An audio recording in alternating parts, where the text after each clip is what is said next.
Jay. Reading and staring into space. My 1967 Gibson ES-335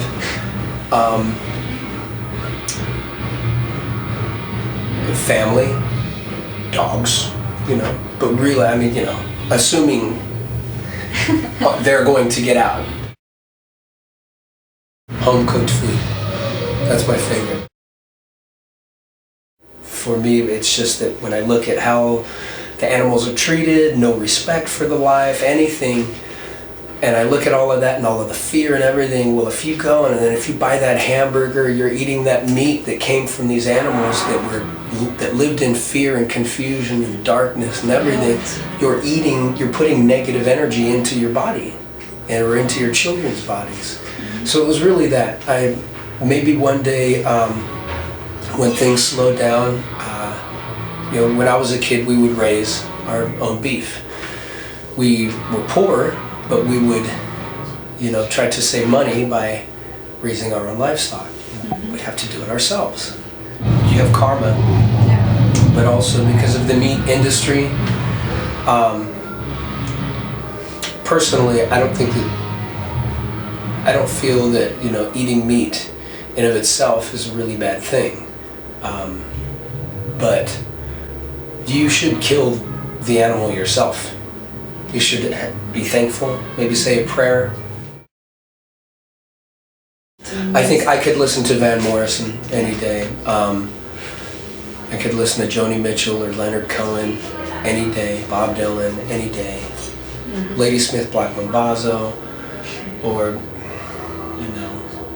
Nina Simone. I don't know, I can't pick one. I just can't live without all of them. Yeah. I need all of them. Oh, sure, experiment. Yeah, of course. I think everybody has their fun, or they check different things out, And it was never a thing that grabbed a hold of me. Unfortunately, I've had to lose a lot of people that I love to various drugs and addictions and everything. But I think that music always kept me.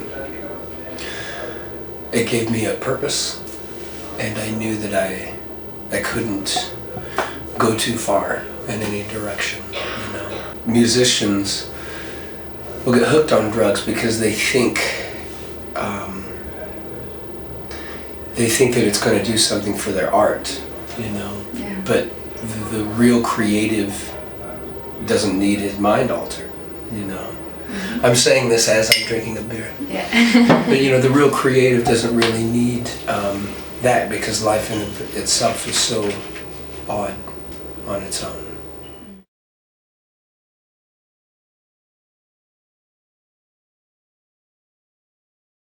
It's a long road. It's a long road, and it only gets longer.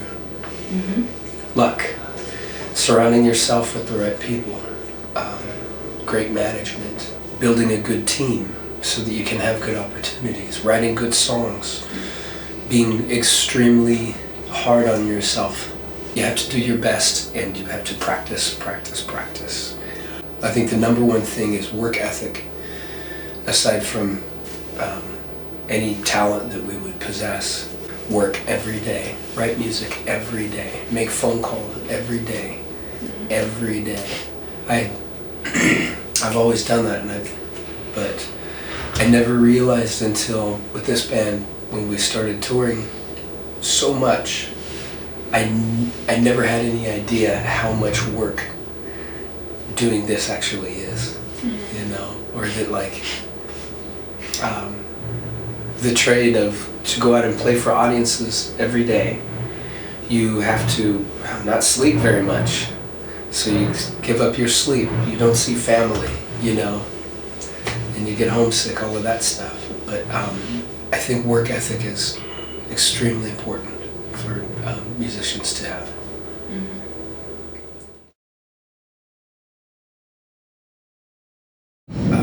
Miley called me up and he said, "Hey, I got this band, come check it out." And so then I went and jammed with them, and And then we were a band, you know, and that was about 4 years ago.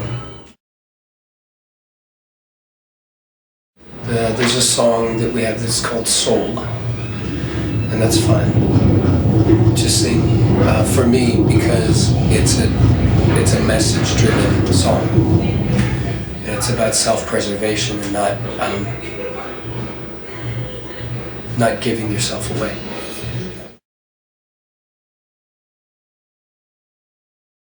We're going to be touring indefinitely. So I know we'll be on tour. I want to make another record immediately. This last record, Head Down, it just came out, but I would like to get into the studio in maybe another month or two, 2 months or so, and go and make another record. No, I love playing live, but the scheduling and everything for touring, it wears you out so much that it's like a double-edged sword because it wears you out so much and you miss family and home, dogs, everybody, you know. But then on the other hand, you're living this music every day, and so that's how touring, that's how a band gets better. Our friend Dave Cobb, he's produced every Rival Sons record, all 4 of them. And he's just the right fit, you know. He's the right type of producer. I feel that he really does understand exactly who the band is. He doesn't he never tries to get us to be anything other than exactly who we are. So he's really good that way.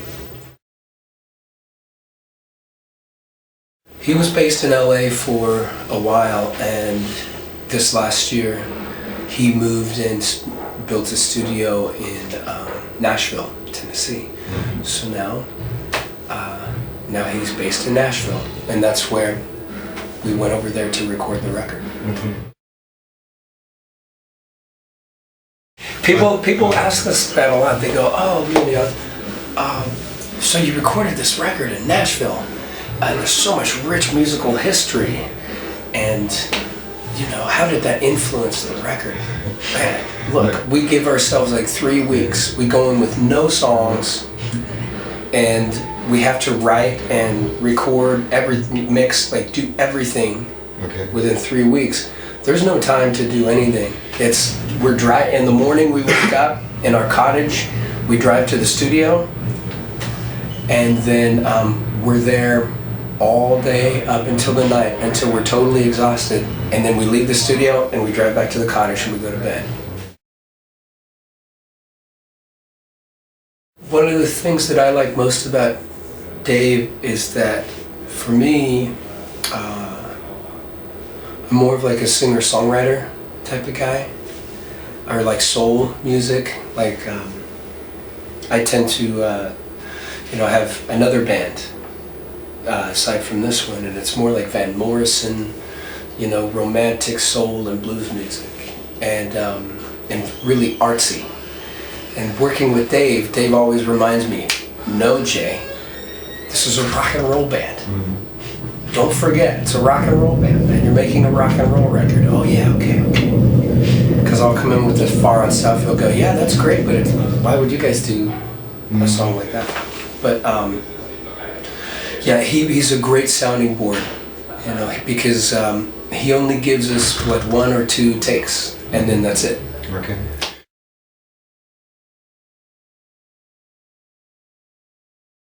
First of all, the way it works is we get a recording budget from our label, and then we make the record, and then we have to pay for the artwork and like all of that stuff, and then we pay for mastering, and so we do all of this, and then we go, like we're out on tour now, we pay for all of this. We don't get tour support. We have to pay for everything, and it's extremely expensive. You have to start at the bottom, no matter what territory or what town we're in. We have to start You have to work your way up, not just all of a sudden plant yourself where you want to be. But yeah, that's how we do it, you know. That's a really difficult question. You know what I mean? Like, I don't know. You know, drink lots of water. This really old blues musician, he heard my voice, you know, when I was a teenager because I would play in blues bands and stuff like that. And back when I was in high school and everything, and he told me, just focus on exactly what you're doing and become that moment. Become that feeling and just that. Don't worry about any of the flash or any of the hype, you know. And so I think that I'm able to just really think about and just be lost in the music and not worry about anything. Being a front man, I don't know how to dance, you know, whatever. It's like, it doesn't matter, I'm there to sing. And I'm not there to be a front man, and I'm not there to entertain you. I'm there to deliver music, and if you came for music, you know, I would like to think that I'm gonna give everything I got.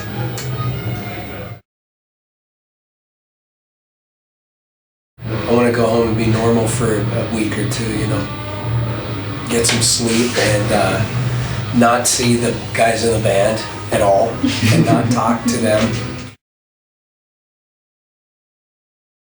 A lot, a whole lot. I think last couple of years, 250 dates a year, you know, something that's a lot. It's a lot of touring. But yeah, really want to go home. Not that I don't appreciate all of this. This is fantastic. But you know what? You know, you can overeat sweets and you can be oversexed and you can drink too much or you can do whatever. Doesn't matter how good the thing is. You get too much of it, it's like, okay. Enough. Ready.